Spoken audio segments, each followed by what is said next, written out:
What's up, DAW Nation? My name is Wyatt Troy, and I want to welcome you to episode 45 of Behind the DAW, where we interview music producers, artists, music industry experts, and people of that nature on an emotional, philosophical, artistic, and music business basis. This is a companion podcast, by the way, to our YouTube series In the DAW, where we invite music producers to come and dissect their songs in real time. We've had people like Pegboard Nerds, Fox Stevenson, AU5, Mode Step, Kuro, Tynan, Culprit, and a whole bunch of others. The list keeps on growing, so if you're interested in that, check that out on Multiplier's YouTube channel. Also, there's a link in the description. Also, if you just want to listen to them, they are the 0.5 episodes in this podcast. But who are we interviewing today? Today, we're interviewing Curtis King. He's a rapper, producer, video editor, author, graphic designer, husband, and father. He has a 129K subscriber YouTube channel called Curtis King TV, where he gives tips and tricks to rappers, music producers, and people within the music industry. And he has credits that include Kendrick Lamar,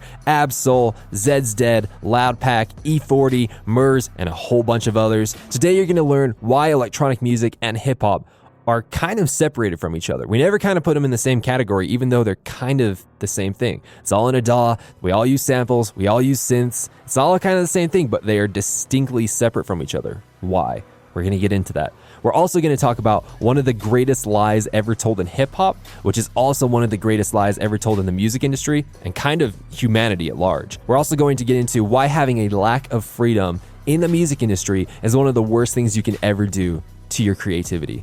And finally, we're going to go over what were some of the skills that Curtis had to learn in order to score all of those credits that I just mentioned. And DAW Nation, we're going to get into all of this in depth when we get back from thanking our sponsor. DAW Nation, imagine if you could join the live streams with the producers, artists, and music industry experts that we have on the show.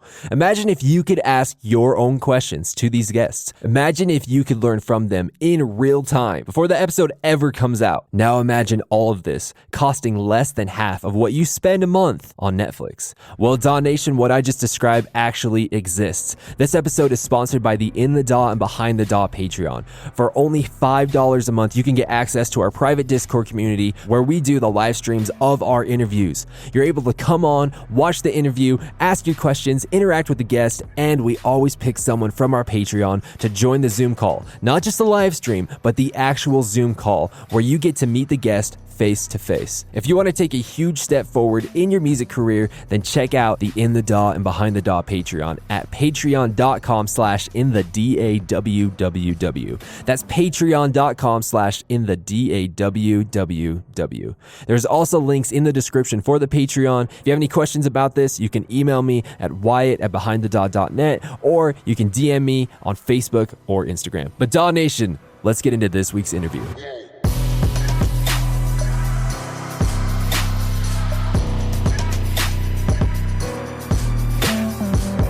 I want to welcome everyone to this episode of Behind the DAW. We're absolutely honored. We're blessed. I don't know what we did in this world to be able to deserve this, but we have the one and only Curtis King from Curtis King TV, CurtisKingBeats.com. Curtis, say what's up to DAW Nation and tell us something extremely embarrassing about yourself. What's going on, DAW Nation? This is Curtis King, and something very embarrassing about myself. Anybody who's been around me long enough, they know that I have this ridiculous eye twitch. This eye twitch that looks like I am either on the best drugs or I spend too much time in front of computers and laptops and cell phones. And I assure you that it's the second one. It's embarrassing because sometimes I'll be, and stress sometimes definitely contributes to it, but I'll be on the freeway or streets.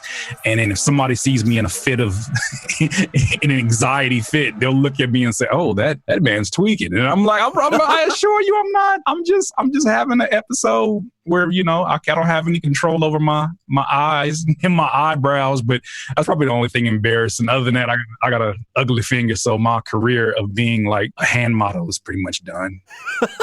Do you have like Megan Fox thumbs? You know what I'm talking about? Well, no, not even. No, she got the baby thumb. I have this finger that it ironically is my ring finger. That is just. I was playing basketball in middle school and I went up for a layup. I fell on the ground. We were playing, of course, on concrete courts in middle school, and a rock got underneath my nail. Thanks to the great LAUSD nurses at that school who didn't do much work at all to my finger, it got infected, and And the nail to this day is just like, if I ever go to like a manicurist, like I've been once or twice in my life and they've been like, what do you want me to do with that nail? I'm like, I don't know.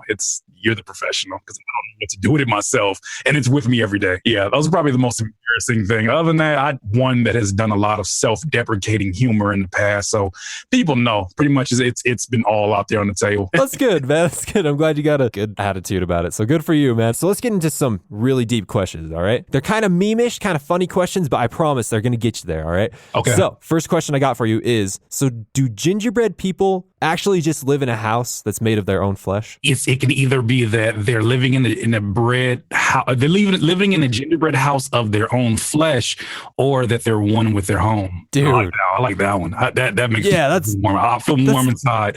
Yeah, that's much less dark. That's good. That's good, man.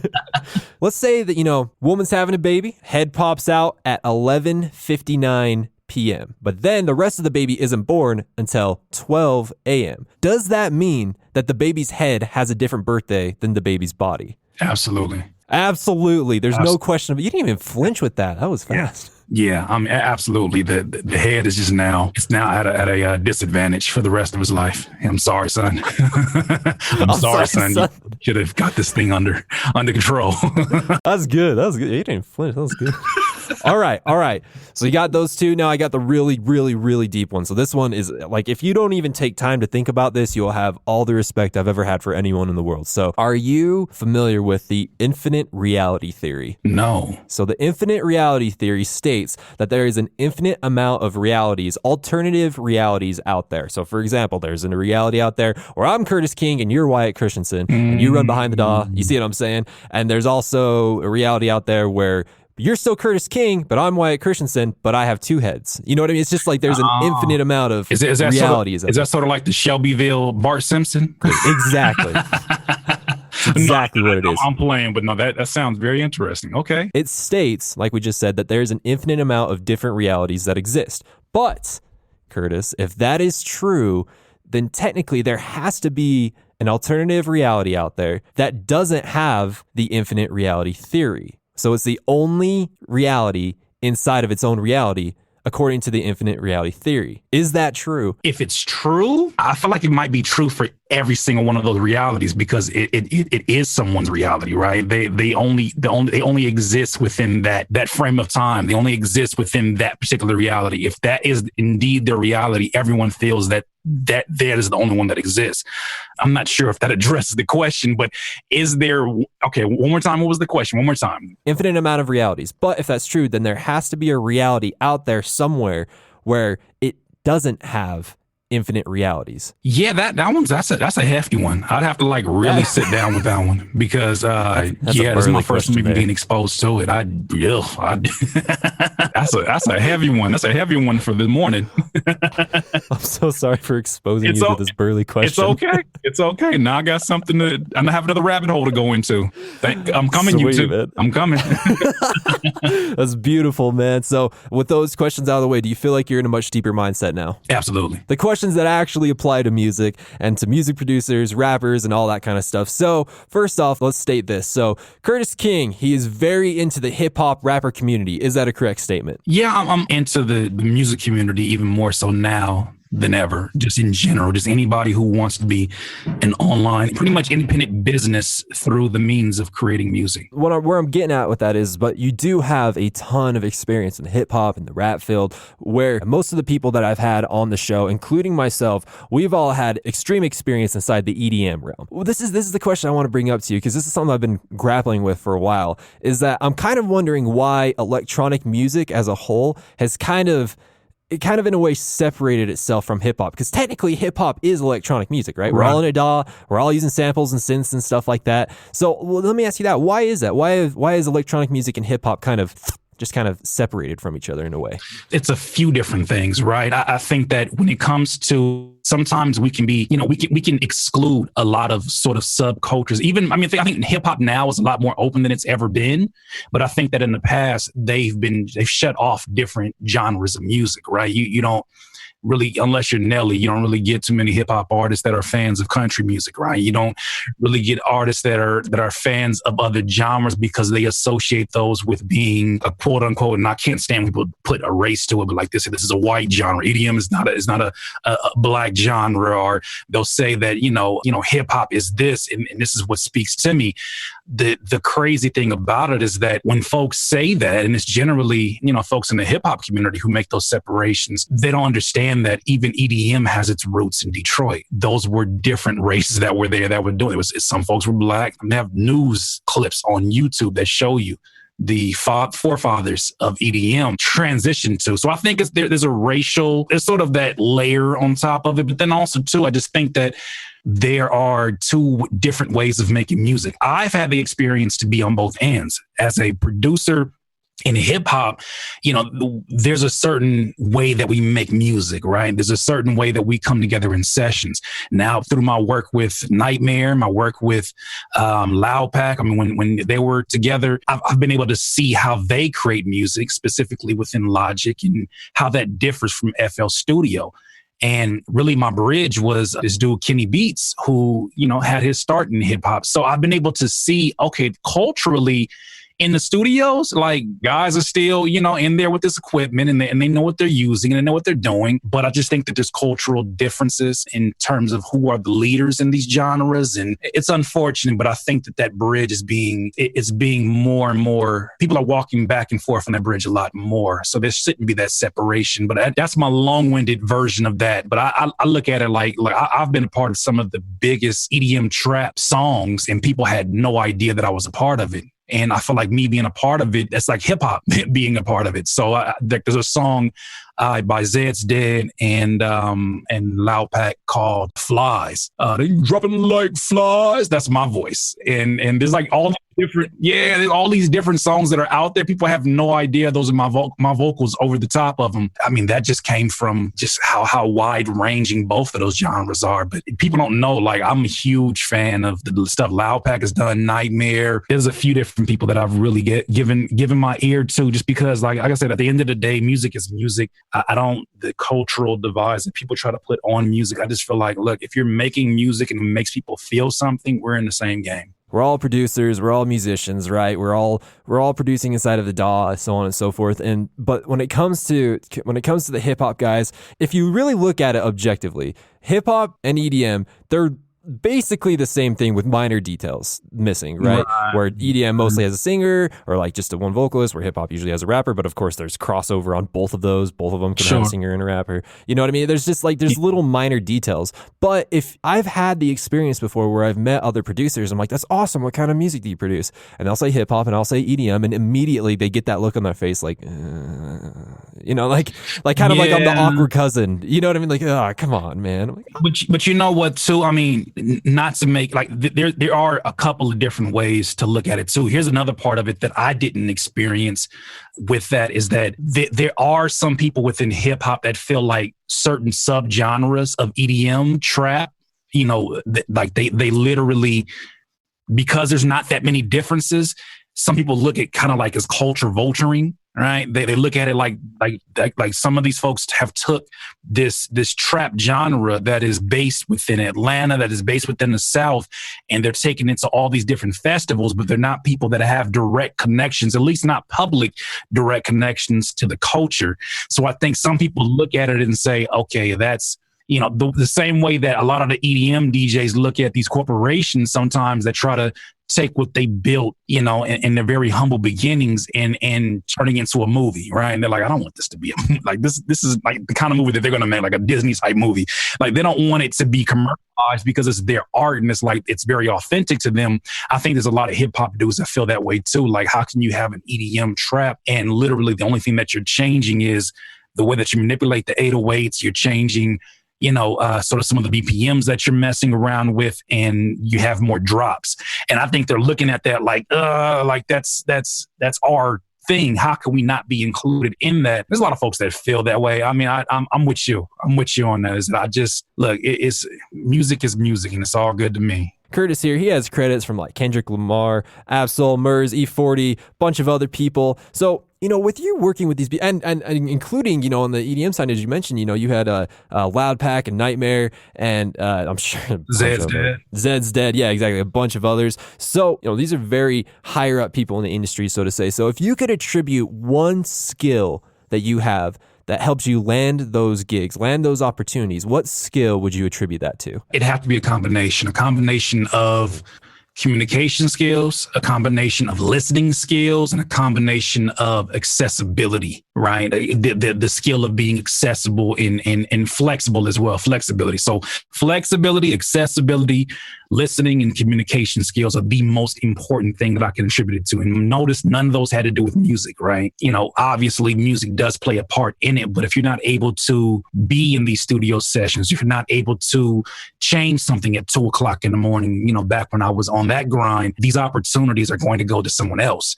And so if you're not able to express, when an artist is in a situation where they have a vision, but they can't express it, they're an artist and they can't express it in the same way that a producer would understand. I had to, as a rapper and a producer, be able to say, okay, what he's saying is this, but what he means is this. Okay, I can make that come to fruition. So I think those are the most important things. But honestly, I think that if I had to zero it down to one skill, it would definitely be just the ability to listen. Because I think that if you're hearing with always like subtle nuances or subtle undertones of the things that they actually want, and they're giving you hints, and if you listen, you know what to do, whether it's through music, whether it's through how you operate business, whatever it is, you'll know what to do. I remember hearing this one time that, we have one mouth and two ears for a reason. We're supposed to listen at least twice as much. And I'm working on it myself. Like, I don't want anybody to get the idea that I'm just like this perfect listener. I am a above average listener, but at the same time, there's so much more because I get so excited. Like when there's a topic that I love, that I'm passionate about, it takes everything in me not to cut off the other person. And it's not to be rude. It's just that I don't want to forget, because I have, sort of that goldfish memory. I don't even know if that's true anymore, that goldfish. I don't have good memory, but I have sort of that stereotype of a goldfish memory where I get so excited, and that's something I'm trying to really hone down and control on, so that I can be better focused about how I operate things. But no, being a listener, good gosh, you have to have that in your arsenal, no matter what you do. In your YouTube cover video, you mentioned that when you were talking about the music industry, there are things that you love and there's things that you hate about the music industry. So tell me, what are some of the things that you hate about the music industry? The things that I hated about the music industry, let me just say this first. I love the fact that I was able to work with so many talented individuals. I was grateful to be able to have my music be chosen for all these different opportunities. But the thing that I dislike was the fact that I didn't have control over my art, right? I didn't have control over where my art went. I didn't have control over when I got paid. I didn't have control over, I felt like I was working a job again, right? I used to work at Quiznos for 4 years. And it's funny, I always say like I did time, but that was my first job and I'm thankful for it. But there were so many things done by the owner there that just made me like, I never want a job again. And I only had one job after that, thankfully. But some of the things were the fact that, and this is going to correlate back to your question, but some of the things were like, he would turn off the AC in the middle of the summer to save money. I revisited a lot of those same feelings of, man, I could be running this myself. Like, why am I working for this guy who doesn't really know the things that he's supposed to be in control of? And he doesn't have great leadership skills. And then what I learned was that same thing applies to the music business. I got in the music business and I met so many people that were in higher positions, but from a standpoint of, I don't want to say just intelligence, but just doing things professionally, it was not as existent as I thought it would be. And so I met a lot of people that I was like, I mean, not to be so arrogant. I'm not trying to be arrogant about this, but I am smarter than the people in this room. And I am asking them for opportunities. I'm like almost begging them to say yes to something. Why am I not the one in a position of power? And then the question, whenever I asked it in the public sense in the industry, was, oh, you got to pay your dues. You got to pay your dues. And, you got to make basically what that means is you got to make your investments. The question is, when do those investments pay off? The question is, when do investments become, like in any other business, good investments and bad investments, right? Nobody talks about that. Everything is paying dues, even when it's a bad, or paying dues. And then people get stuck this wheel of paying dues and they end up starting at 22, and then they look up and then 34 comes around and they still don't have what they want, but they're being told, man, keep going. You could be that next overnight success and, just keep going. And it's like that whole time that passed by, you could have been building your own situation. You could have been building your own self, your own business independently. That was one of the things that I hated, was that I didn't have control over my business. And then also too, as a man, I wasn't in a position, because I wasn't making a whole lot of money, to say no. And no is your biggest power. Being able to say no is such a powerful thing. Especially when you don't want to work with someone, or you feel like, man, I don't want to say no to this because I need this money. That's a terrible situation to be in as a musician, as a artist, as a producer. You never want to be in that situation. I found myself there far too frequently. I looked up and I realized, you know what? I have all of these credits. I even had, one of the biggest hip hop publications at the time, Hip Hop DX, say I had one of the top 25 albums of the year, and it just wasn't enough. I hadn't even got to the pinnacle of where I know I could have been. It wouldn't have been enough, is what basically what it was. So then when I moved away from the industry, instead of pursuing fame, instead of pursuing popularity, I pursued independence and I pursued fulfillment and happiness. Those two don't sound like they go together, not fulfillment and happiness, but fulfillment, happiness, and, independent success don't sound like they go together, but they very much well found their way with me. That's what sort of brought the YouTube channel along. That's what brought CurtisKingBeats.com along, because now I was able to tell these industry studios and situations, no, I'm not coming to drive to your studio hour and a half away, to basically be toyed around with and have my time wasted. My time is valuable. I have a business at home that needs me to tend to it. Now I have a family on top of that. So I think just my freedom, man, my freedom was my lack of freedom within the industry is what I didn't like the most. So I remember when I was taking online courses about the music industry, and they were extremely dated, because they were still preaching like the record label thing. They're still saying, in order for you to make it, you have to get a record label, so on and so forth. Like, it didn't set well with me then, and here we are 10 years later, and I'm even more convinced of that now, that we live in an age where it's like freedom to grow in the music industry should not be a commodity. It should be an essential ingredient into a lively career. I mean, do you agree with that? Absolutely. Absolutely. And you're hammering home, which is really the bigger thing that we're both saying, is that the music industry doesn't really breed leaders. They breed folks that know how to listen and know their place.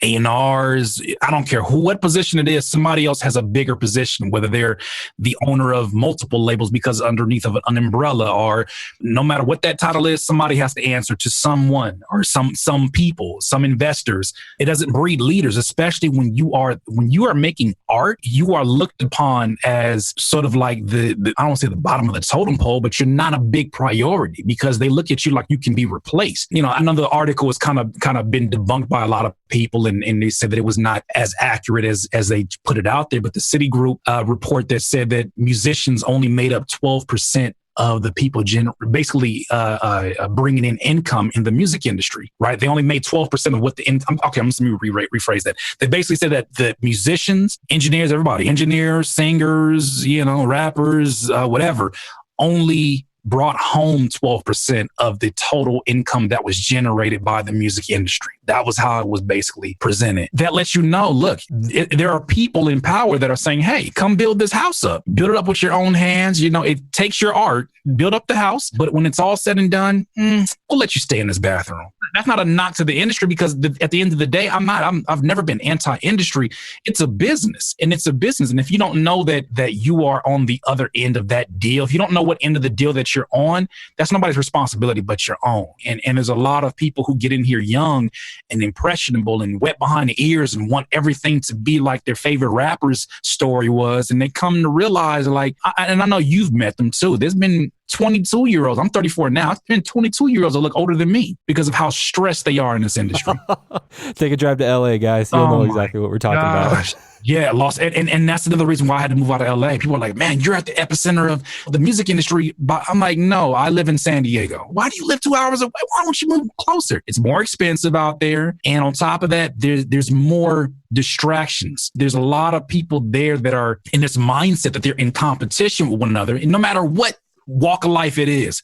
And it's kind of like the social media era too, where everybody feels like they're in competition with everybody's Instagrams and everybody's highlights. And it's just this ongoing thing where, I found myself going to these pop-up shops or these events in LA to basically rub shoulders with the people that are influential. And I'm like, why am I not at home building something influential, right? Why am I here around them trying to get them to take pictures with me? And, I had a PR at the time that was telling me this is good. And she was right. This is good for business to do this. But then I was like, well, why? This person had to build something on their own at some point in time. They didn't have to come to these mixers to do that, right? We're going about this all wrong. And so, yeah, there's a lot of folks out there, man, that when the camera comes on, I don't know how they do it, whether it's makeup, but those bags disappear. But when you see them, they look smoked out, they look strung out, they look tired, they look malnutrition, and they don't even realize it. That's the scariest part, man. They don't even realize it because they're in the mix of all of that. And that's a normal thing. It's like, well, you out here really working. And that's the culture. Like, you're working if you're looking stressed out. I got away from that and realized when I got some clarity that that's not the only way to find success. I think it's important to note, going along with exactly what you're saying, is that there has been a bunch of people I've talked to, not only on the podcast, but, outside just in general conversation, when it comes to people do have their gripes with the music industry and they all put the blame. It's just the business side of it. And so what the problem with that is that there's a lot of businesses out there that actually thrive, that actually, there's a lot of business models out there that actually would be amazing for the artist and let him grow and let him do it. So it's not necessarily just business in the music industry is inherently bad. It's just that a lot of people in the music industry has made business inherently bad. Because there's been people on the podcast that I've talked to, and I'm just like, they've been music business industry experts, and I'm just like, dude, you know what's going on. Like, you actually understand, and they're thriving, they're doing great. And then there's other people that I've talked to in the industry, and I'm just like, yeah, man, what? And at some point, I don't want to. Artists have to take responsibility. Like the folks that are on the receiving end, like they kind of like take on that victim title. They have to at some point take responsibility for saying yes, right? Yep, because totally. Somebody had to tell me it wasn't anybody's choice for you to be a rapper except for yours. Nobody made you be a rapper, right? Like I had that same manager that I told you that was brilliant. He told me, he said, if you're looking for professionalism, Curtis, you're in the wrong business. Why are you wanting people to be professional? So sad. And he's very professional, right? But he was like, if you're looking for professionalism, you're in the wrong business. And I was like, whoa. He was saying it kind of tongue in cheek, but it was a lot of truth in it. And here I am wanting this business to be something that it's not. And not to say that it can't be more professional in the future, and not to say there's not factions of it that are very professional. There had to be some level of accountability on my own end to say, you know what? It's not the music industry's fault that I went through hell within the music industry. It's my fault for one, not being well versed on the business as I should have been. And then secondly, for wanting it so bad and not understanding the nature of what it exactly is that I wanted, right? There was things that I wanted that were very surface level. Leading into the music business tip, I'm a little reluctant to talk about the music business tip just because of what we've been talking about. But I think it'll be good. We're in this too. There's people who are still wanting to be a part of this. And I feel a certain responsibility within my YouTube, and I'm sure you feel it within your podcast, that there are people who are like, you know what? I hear what you guys are saying, but I still want to go into this. Help me prepare even more. So then I feel a certain responsibility that says, look, I have a responsibility for telling you what the truth is, or at least my truth, I should say. And many others been around me. I have a responsibility to telling you that and exposing you to it. Now that you say you still want this, okay, let me tell you how to protect yourself as you maneuver through the business. That's the stance that I take as well, especially doing like social media marketing consultations, is that I'm like, hey, I want you to understand, and you said it best yourself, that social media is a drug. It is. And if you are not careful, it'll wrap you up and it'll destroy everything around you. Yeah. But if you know how to use it correctly, then it's going to be very, very powerful for you. And so that's actually leading into the music business tip, because it does have to do with social media marketing. And so a lot of people that are going to be listening to this, and a lot of your fans as well, they're up and coming, the producers or the rappers or singers or whatever, and they're trying to use social media to help them grow, which is absolutely amazing, again, if you do it properly if you use it the right way. It's an incredible resource. You kidding me? To be able to pick up your phone and connect with almost anyone, anywhere in the entire world. It's absolutely incredible. Keep that in mind, guys, as I'm giving you this music business tip for this week. It is a little trick that I found out that is absolutely amazing. So people that are like Curtis King that have over 10,000 followers on Instagram don't have to worry about this, but you can definitely share this with your fans because this is really, really powerful. But it has to do with the swipe up function. Do you ever use the swipe up function, Curtis? All the time. It's just amazing. It's amazing. So the only way to get it on Instagram, we've talked about this on the podcast before, is if you have over 10,000 followers or you become a verified account. If you don't do either of those, you can't do it unless you do it like this. If you put anything on IGTV, so let's say if you make a song and you make a little video to put up on IGTV, that's great. What you can do is you can actually go into your stories and connect your story that you're posting to your IGTV video that you put up. And then it unlocks a swipe up function so that they can swipe up and it'll take it to the IGTV video. The cool thing about IGTV is that you can put as many links and whatever you want in the description of that IGTV. So if they go there and maybe it's like a 30-second preview of your song or whatever, you say, hey, they're looking at your stories. Hey, swipe up and check this out. Takes them to IGTV, and you have a little thing in the video that says if you want to listen to the full song, link in the description. Go ahead and just click on that. Click on that. Takes them to the song. Bam. Sweet. It's a way to get around that until you have 10,000 followers. What do you think about that, Curtis? I think that's great.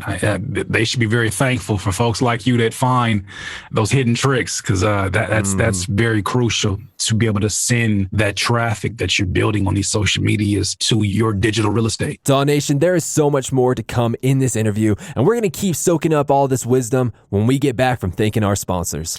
DAW Nation, if you struggle with any of the intricacies of electronic music production, things like composing a melody, sound design, arrangement, sequencing, or even just fully understanding how to utilize your DAW to properly translate the story and feelings that you feel inside of your heart and mind. If this is you, then I would highly encourage you to consider taking a private lesson from inthedaw.net. The rates are extremely affordable, the scheduling is insanely flexible, and the knowledge that you gain in these lessons is so personal and so deep that it's honestly priceless. These lessons are all done through a Zoom call, so you can be anywhere in the entire world. In fact, you don't even have to turn your camera on if you don't want to. All you have to do is show up, ask your questions, and you get my personal guarantee that the private lesson will not end until we answer all of the questions that you bring to the table. If this sounds like something you need to really help progress on your musical journey, then head over to inthedaw.net and click on the private lessons tab. There is also a link in the description that will take you to the private lessons page. But again, that is the private lessons tab on inthedaw.net. Kind of bringing it back to more of the conversation now that we're done with the music business tip. So let me ask you this. You put out a book, The Prosperous Hip Hop Producer. Yes. I haven't read it myself because I literally just found out about it a couple days ago, but I am going to. I promise you, I will read it. I will read it vigorously. Tell me about it. If we could get a little teaser for the book, not giving too much information, kind of a little teaser to get people to go get it.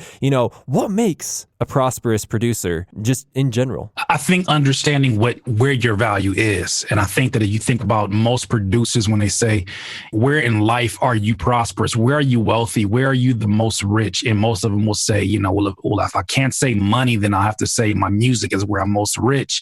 And although that may be partly true, the story is a semi-autobiographical book that takes you through my journey from very humble beginnings on the PlayStation, making beats in my grandmother's patio, to building up a 6-figure business in CurtisKingBeats.com. And it takes you through a lot of those journeys that I spoke about specifically within the music industry when I worked with TDE very closely in their earlier years. And it takes you all throughout these different stories of, me being a part of evictions and really hitting some of my lowest points in life. And it takes you through that. And then every chapter at the end, it gives you these bullet point lessons to learn from it. And the book is very fun. And, I'm very grateful for Maurice Bassett Publishing for reaching out to me, because they reached out to me after they did a YouTube video about the biggest lie in hip hop. Basically, the premise of the video is that in hip hop, we have been taught that to teach is an attribute or is what people do when they don't have a career left, right? You go teaching, you become a teacher, you become, when you start trying to teach the game, that means that I forget the quote, but I don't like the quote that says, people teach when they can't do, or something to that degree. And I think that's been a lot of the mindset and the culture. And so when I started teaching the things that I learned in the industry on my YouTube channel, a lot of people were going against that. my journey took me and made me understand that no matter how much success you have as a producer, no matter how much money you make, because I still generated a lot of income in the years before I got to this lesson, until you understand that the secret to living is giving. I got that from Tony Robbins. The secret to living is giving. You will not have a happy and fulfilled life. And so that book takes you through my journey, and it tells you a prosperous producer is wealthy way before the money comes, way before the placements come. The prosperous producer, it starts internally. It starts with seeking and being grateful for the abundance that is already in your life, and being able to look at what you have and saying, you know what, it may not be where I ultimately want to be, but this is amazing, and I'm thankful that I have it. So that to me is the prosperous hip hop producer. When you were talking about the greatest lie ever told in hip hop, so the greatest lie is teaching is a cop-out, is not complete fulfillment, right? Is that what you were saying? So basically the video that I made, The Biggest Lie in Hip Hop, it came after I read a book by Bob Berg and John David Mann called The Go-Giver. And that book, it changed a lot for me, because it wasn't that I was a very selfish individual. It was just that I was a part of this culture that it was, is supposed to be dog eat dog, every man for himself. And this book taught me that it was the complete opposite to find success, that the people who are the most successful are literally, beyond just music, the people who have given the most are the most successful, and not just to your immediate circle, right? The people that continue to give. And I thought that to give value meant to just give money. And I was like, well, I don't have the money to just be given around like that.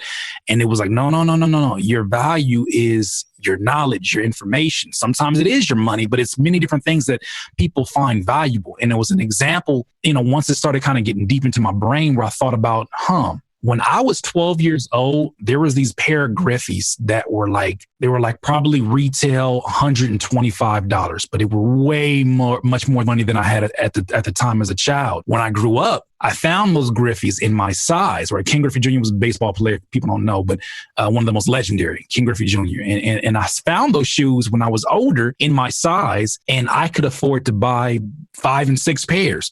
And I found a pair, and it was like really hard to find them, but I found them, and they were like $300 or $400, and I bought them, right? And the question becomes, well, what the heck? What do you want? To me, the value of being able to tap into that child, right? That child that desired to have those in my possession, that was the value to me. Had nothing to do with money. That was value to me.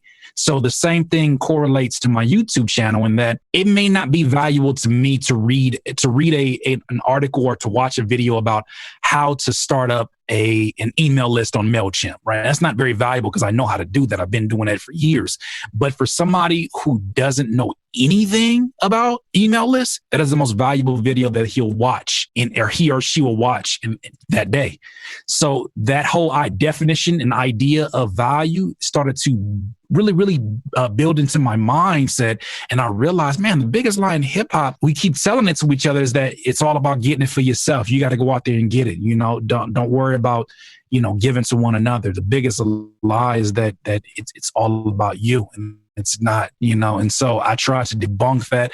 And the authors of that book reached out to me and said the video made them cry. And then the publisher came to me and said, I believe that you have a book inside of you. And I was like, man, I don't know if I'm ready. At the time, I was probably about 31, 32, 34 now. But it was, at the time, I was like, I don't think, not yet, like maybe in 10 years. And 2 years later, after they reached out to me, the book was done. And now, I'll announce it here first. But, I finally got into a Barnes and Noble locally. Yeah. So, I literally just found out this information this morning that they okayed it and they're putting it up. Not only is that the greatest lie in hip hop, that's the greatest lie in the music industry, in life, in our human history. You're absolutely right. It's not mine, take. It's what can you give? At the end of the day, what can you give? What can you do to make the world a better place than when you got here? That and not to make it like it's so like, holier than that. I don't want anybody to get the idea that I'm saying that. I'm saying no matter what your goal is, if you say I want to make $1 million, instead of saying, man, what can I do that 1 million people are going to buy? Like, instead of going with that mentality, you say, what service can I provide that 1 million people would see at least $1 worth of value, right? just on a business standpoint, I mean, the greatest business endeavors come from how can I solve this problem for either myself or the people around me? Man. And then, you know what I mean? If you can have that instead of how can I have enough money to go to the club tonight? How can I have enough money to get those rims? Like when you serve other people, there's no doubt about it that whatever you believe in, God or the universe, it buckles for you. Like not even buckles like it's weak, but it literally opens up the gates for it because it's like you understand now. And that's the thing about it is once you get into that mindset, I had a brilliant marketing teacher that I talk about, Dennis Morgan, in his book. And one thing that he kept telling me was that, money is not the root of all evil. It's a magnifying glass to who we really are. That was something that just stuck with me. Another thing that stuck with me was that he told us in the very beginning of the class, he said, if you do not feel like the product that you are building can genuinely help people, get out of business. Because those are the businesses, when they say like those 90-something% of businesses fail, because 90% of people are out here trying to make $1, are out here and they have the wrong why, the wrong intentions. If you focused on the quality, I don't care what business you're in, if you focused on how can my soup company bring quality? Like, how can I deliver? And it's funny because, when I had the opportunity to meet some of the folks that work with Image Line, I was told a story about just the value, right, of this guy that has a soup company in Toronto. He stays in business, even though other competitors have come across to him. And he's been in business for 50 years. There's competitors that come that are like newer that, that should have took him out of business, but he still stays in business. Why is this? You can say, well, he has a loyal fan. You can say that, but the thing about it is the quality and the attention to detail that he pays. Like this man will literally fly out to Italy to provide authentic Italian fabrics, right? And they make you feel a certain way. That his craft is that important to him. And so his business still thrives to this day. And he may not be the most glamorous looking store on the block, doesn't matter. He has that customer base that comes to him and willing to pay his price because they know that the care and the attention to detail that he puts into it, and that he's thinking customer first. How can I make a customer feel the most comfortable in a suit? And that story just blew me away because it was like I put a lot of that kind of care into anything that I touch, whether it's a book, whether it's an online course. Like I have many online courses on my website, whatever it is, I put that attention to detail because I know that represents me. And maybe it's a character flaw to some other people because they're like, man, you got to get cooking. You got to do more things. I don't care. I have to make sure that everything I put out is of supreme quality because that means something to me. We're riding this feels train, this deep train. I think we're going to stay on that for the last question. So my final question I have for you is, looking at the totality of your life, what has been the hardest thing that you've went through? Could be music related, could not be music related. And how did you get over it? Or are you still going through it? It wasn't anything externally, right? There's a lot of things that happen that are just a part of life. Right. They just happen, right? Whether it's, evictions, repossessions, breakups, anything that could possibly, like those things are just part of the human experience that we sign up for, involuntarily. We come here, somebody brought us into this world, but we're here. We got to deal with those. You got to do it. It's not, those are not the biggest battles, right? Because even when things happen, like when someone very close to you passes away, people come by the multitudes, right? To offer you condolences, especially with the social media age. Like people will come and give you thoughts and prayers and all that good stuff. But the inside game, the mental game, when everybody else is going to bed and I'm still up and I'm in my mind, right? The biggest hurdle has always been, what's going on internally. And I tell you, the way that I have been able to sort of reprogram that is first to understand that the things that I'm going through are not unique to just myself. When I understood that there have been people before me that have gone through 10 times worse and have found a way to not only come out of that situation, but to thrive in that, it gave me the pathway. And then it helped me understand, like people like David Goggins, who, if you know about him, he's like one of the toughest human beings on in the world, right? And the stuff that he's going through and the insecurities that he's had, it gives you a lot of I don't want to just say inspiration because that only lasts for so long, our motivation, but it lets you see that there's a path forward. So my biggest hurdle has been mentally, in the way that I got through it was I had to reprogram myself. How do you reprogram yourself? You read literature, you read books, you read things, you listen to videos, you replace the stuff that is not serving you anymore whether it's music that is degrading to what your life is. Like there's a lot of music that I listened to at 17. I just won't listen to at 34. And somebody can say, well, you're just getting older. No, it's because I literally can't listen. And it's not even like negative music, like, oh, shoot 'em up, bang, bang. It's music that are like, I'm broke right now. Some, not making no money. I don't want to listen to that music anymore because it brings back thoughts of scarcity. And I don't want to have a scarce mindset. So I had to replace that with things that fill me up, right? Every morning I sit myself down like an animal and I say, before you get on social media, before you do anything, sit your butt down and let me feed you. That can be food. It's always meditation. It's always silence. And I feed myself that before I start slouching around and, not slouching, but going aimlessly throughout the house and through studios and computers and all the apps and all. Before I do any of that, I got to sit myself down and realize that every single day is game day. And just like a football player gets himself pumped up and primed, that is my responsibility to do that for myself every day, right? And are there days that I miss? Yes, there have been days that I've missed, but I know that there's not going to be a successful amount of days in a row that it happens. So conquering the inside game comes down to reprogramming yourself and finding yourself some literature that fills you instead of drains you. People too. You got to find people that fill you up instead of drain you. Freaking amazing, man. Completely agree. I've struggled with depression, anxiety my entire life, and everything I've read, every counselor I've ever been to, every person I've ever talked to that's overcome what I've overcame is exactly what you're talking about, is that your mind has a tendency to just gather crap, and it has a tendency to self-destruct, and it has a tendency to tear yourself apart limb from limb if you allow it to.